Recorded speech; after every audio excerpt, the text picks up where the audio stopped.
ओम नमः शिवाय। आज हम बात करेंगे कि किस तरह हम सांस लें कि हमें पुत्र की प्राप्ति हो। स्वर विज्ञान क्या है और इसका हम इस्तेमाल कैसे कर सकते हैं ताकि हमें पुत्र की प्राप्ति हो, इस विषय पर आज हम बात करेंगे। तो ये जो स्वर विज्ञान होता है ये हर किसी को नहीं पता है, लेकिन जो हम सांस लेते हैं इसी को हम स्वर विज्ञान कहते हैं।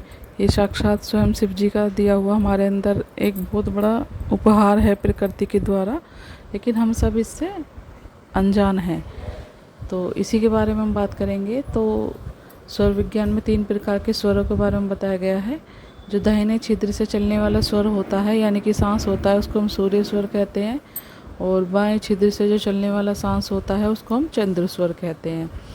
और दोनों छिद्रों से अगर सांस चल रही है तो उसको सुषुम्ना नाड़ी कहते हैं। तो अगर हमको चेक करना होगा तो हम अपनी हथेली पर ऐसे ज़ोर से सांस को बाहर फेंक कर हम चेक करते हैं कि हमारा कौन सा स्वर इस समय चल रहा है। और जैसा आप सभी को पता है कि 5 तत्व हमारी बॉडी में पाए जाते हैं: पृथ्वी तत्व, जल तत्व, वायु, अग्नि और आकाश। और ये हमारे सभी तत्व हमारी उंगलियों में भी समानता रखते हैं। तो इसी विषय पे हम आज चर्चा करते हैं कि मनुष्य मनचाही संतान प्राप्ति के लिए ऐसा कौन सा स्वर है जो वो चलाए। क्योंकि अगर किसी को लड़कियां होती हैं तो वो चाहता है कि पुत्र की प्राप्ति हो, और किसी को अगर पुत्र है तो वो चाहता है कि काश एक कन्या उसके घर में लक्ष्मी के रूप में आए। तो ये आपकी हर इच्छा स्वर उद्योग के विज्ञान के माध्यम से अवश्य ही पूरी हो सकती है। तो आइए जानते हैं वो किस तरह से होती है। देखो, ये माना जाता है कि अगर स्त्री को मासिक धर्म के बाद स्नान करने के बाद चौथे दिन से अगर 16वें दिन तक आपको भोग करने में अगर आप मतलब भोग करते हैं या मतलब साथ में रहते हैं अपने हस्बैंड के, तो उससे गर्भ की प्राप्ति आपको होती है। इस विषय में मुहूर्त चिंतामणि में विशेष वर्णन है। देखो, इसमें सभी रात्रि का या सभी दिनों का अपना अलग अलग महत्व है कि जैसे चौथी रात्रि को आप भोग करने से अल्पायु तथा दरिद्र पुत्र होता है। 5वीं रात्रि में सुखदायक पुत्री होती है। 6ठी रात्रि में कम आयु वाला मध्यम आयु वाला पुत्र होता है। 7वीं रात्रि में भोग करने वाले से वांछ पुत्री की प्राप्ति होती है। 8वीं रात्रि में भोग करने से ऐश्वर्यवान पुत्र होता है।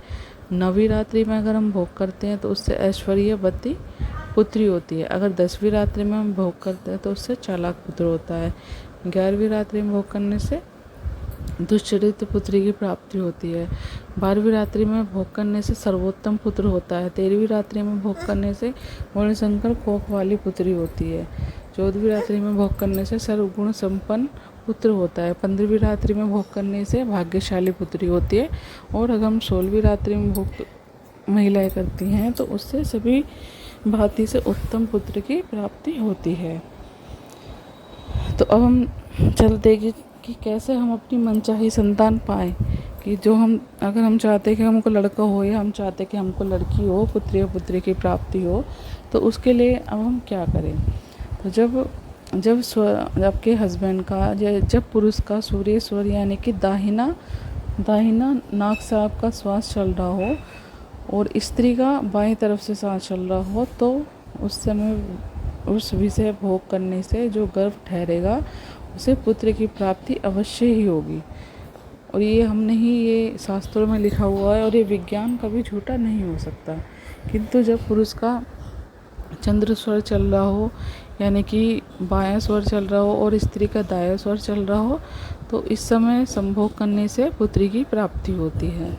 तो इसलिए कृपया इन बातों का ध्यान रखें कि अगर आपको पुत्री चाहिए तो आपको किस तरह से मतलब पत्नी को क्या करना है और उसमें पत्नी को कौन सी सांस का ध्यान रखना है।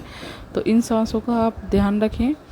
और अगर आपको नहीं पता कि सांस अगर आपकी जोन से भी चल रही है, उस सांस को आप किस तरह से बदलें कि इंस्टेंट आपकी सांस चेंज हो जाए, या स्वर विज्ञान क्या है उससे आप जीवन में अपने कितने बड़े बड़े चमत्कार कर सकते हैं कुछ ही दिनों में, और जो गारंटीड सफलता देते हैं। और इस विज्ञान को आज तक कोई काट नहीं पाया। स्वयं ये शिव जी का विज्ञान है, और स्वयं हमारी दोनों नासिकाओं में शिव जी, सूर्य स्वर में हमारे शिव रहते हैं, वायु स्वर में हमारी माता रहती हैं, और जो सुषुम्ना नाड़ी होती है वो स्वयं काल है। तो इस विषय में अगर आपको ज़्यादा जानकारी चाहिए तो आप हमें व्हाट्सएप भी कर सकते हैं। हम आपको नंबर दे देंगे, डिस्क्रिप्शन में आप नंबर चेक कर लेना कि किस तरह सांस लें, किस तरह सांस लेने पर कौन सा काम करें कि आपको वो काम सफल होगा ही होगा। जीवन की कितनी भी बड़ी परेशानी हो, आपका व्यापार हो, पुत्र हो, बच्चे बात नहीं मानते हों, किसी का पुत्री नहीं हो, कोई बीमारी ठीक नहीं हो रही है, या फिर आपको धन की कमी है, या कोई भी जीवन में अशांति है, घर में सुख शांति नहीं है, या फिर कोई प्रेत बाधा है, या फिर कोई क्रिया है, कुछ भी हो, तो आप इस विज्ञान के माध्यम से सिर्फ अपनी सांसें बदलकर इस चीज़ को आप हमेशा के लिए, आप जीवन में अपने हमेशा के लिए सफलता पा सकते हैं। ये विज्ञान बहुत गहरा है, जितना हम इसको समझेंगे उतनी हमें इसकी बारीकियाँ समझ आएंगी। तो इस विज्ञान को अगर आपको समझना है तो आप व्हाट्सएप हमें कर सकते हैं, नंबर हम आपको दे देंगे। तो अगर ये वीडियो आपको थोड़ी पसंद आई हो तो आप चैनल को ज़रूर सब्सक्राइब कीजिएगा, और नंबर डिस्क्रिप्शन में चेक कर लेना।